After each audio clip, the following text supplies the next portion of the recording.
اور آپ کی ڈیوٹی اپنے گھر کے دروازے پہ لگی، کیونکہ جب رب چاہتا ہے تو پھر کوئی طاقت روک نہیں سکتی۔ جب وہ فرما دیتا ہے کن، ارادہ فرما لے، اذا اراد شیئا، فرماتا ہے جب ہم کسی چیز کا ارادہ کر لیتے ہیں نا، پھر کہتے ہیں کن ہو جا فیکون، پھر وہ ہو جاتا ہے، پھر کوئی طاقت روک نہیں سکتی۔ اب جناب ابراہیم علیہ السلام کہ والد گرامی ڈیوٹی پر ہیں، نمرود اعلان کر دیتا ہے کہ آج رات کوئی اپنے گھر میں داخل نہیں ہوگا، فوج کی ڈیوٹی لگاتے ہیں، اور آپ کے والد جناب ابراہیم کے والد کی ڈیوٹی اپنے دروازے پر لگتی ہے، اور اسی رات آپ منتقل ہوتے ہیں جناب ابراہیم اپنی والدہ ماجدہ کے وطن اطہر میں۔ آپ کی والدہ کا نام حضرت امیلہ تھا، اور یہ دور چلتا رہا، پھر آخر وہ وقت آیا کہ حضرت ابراہیم علیہ السلام دنیا پر تشریف لانا چاہا، اور آپ کی والدہ نے حفاظت کیسے کی؟ آپ کا اگر ذوق ہو تو پھر چلتے ہیں، محبت سے کہہ دیں سبحان اللہ، ایک مرتبہ پھر کہہ دیں سبحان اللہ۔ اللہ اللہ قربان جائیے، حضرت جناب ابراہیم علیہ السلام جب دنیا پر تشریف لانا چاہا، مالک کائنات نے انتظام ایسے فرمائے، قربان جائیے جب جناب حضرت عیسیٰ علیہ السلام دنیا پر تشریف لانا چاہا، آپ کی والدہ بیت المقدس میں اعتکاف پر ہے، اللہ تبارک و تعالیٰ نے فرمایا اے مریم باہر کھجور کے درخت کے نیچے چلی جا۔ جب امام الانبیاء علیہ السلام کی ولادت ہونے لگی، جناب حوا جناب ہاجرہ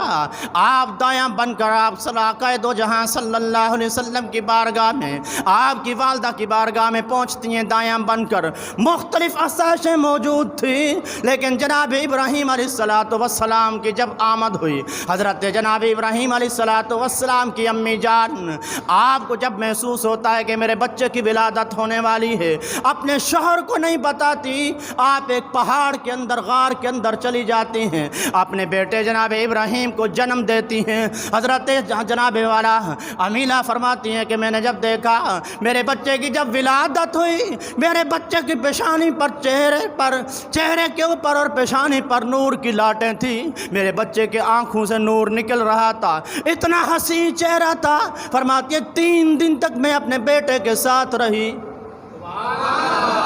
پھر فرماتی ہے میں نے آنا چاہا، چونکہ اولاد اپنے ماں باپ کو بھی پیاری ہوتی ہے، بہت پیاری ہوتی ہے، خاص کر جب وہ چھوٹے ہوتے ہیں، بڑے ہو جائیں تو پھر وہ تکلیف بھی پہنچاتے ہیں، طرح کے دکھ بھی پہنچاتے ہیں، لیکن یہ جناب ابراہیم علیہ السلام جب آپ کی والدہ آپ کو جنم دیتی ہیں، 3 دن کے بعد آپ کی والدہ نہ چاہتے ہوئے بھی بیٹے کو غار میں چھوڑتی ہے، کیونکہ باہر پہرے لگے ہوئے ہیں، اعلان ہو چکا ہے کہ جو بھی بچہ پیدا اس کو قتل کر دیا جائے۔ 3 دن کے بعد آپ فرماتی ہیں میں آتی ہوں چکر لگانے، کیونکہ ماں کی ممتا ہے برداشت نہیں کرتی، یہ سوچتے ہوئے آتی ہے کہ شاید 3 دن گزر گئے ہیں، میرے بچے کو کچھ کھانے کو بھی ملا ہے یا نہیں، پتہ نہیں میرا بچہ زندہ بھی ہے یا نہیں، غار کے اندر ہو سکتا ہے کوئی جانور کھا نہ گیا ہو۔ جناب حضرت ابراہیم علیہ السلام آپ کی امی فرماتی ہیں جب میں 3 دن کے بعد لوٹی واپس، دیکھتی کیا ہوں کہ غار کا دروازہ کھلا ہوا ہے،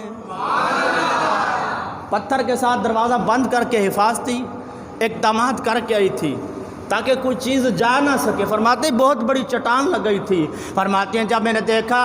دروازہ کھلا ہوا ہے میں اندر جاتی ہوں، میرا تو یہ وہم گمان تھا کہ میرے بچہ پتہ نہیں بھوک کی وجہ سے مر نہ گیا ہو، میرے بچے کو کوئی جانور نہ کھا گیا ہو۔ فرماتی ہے میں نے دیکھا کہ میں حیران رہ گئی۔ آپ فرماتی ہے میں نے دیکھا میرا بیٹا 2 انگلیاں چوس رہا ہے، 2 انگلیاں آپ کے منہ میں ہیں۔ فرماتی ہے میں بڑی حیران تھی، میں نے جب انگلیاں باہر نکالی کیا دیکھتی ہوں اللہ کی قدرت کی طرف سے ایک انگلی سے شہد جاری ہے، ایک انگلی سے دودھ جاری، ایک انگلی سے شہد آ رہا ہے اور ایک سے دودھ، میرا بیٹا پرورش کر رہا ہے۔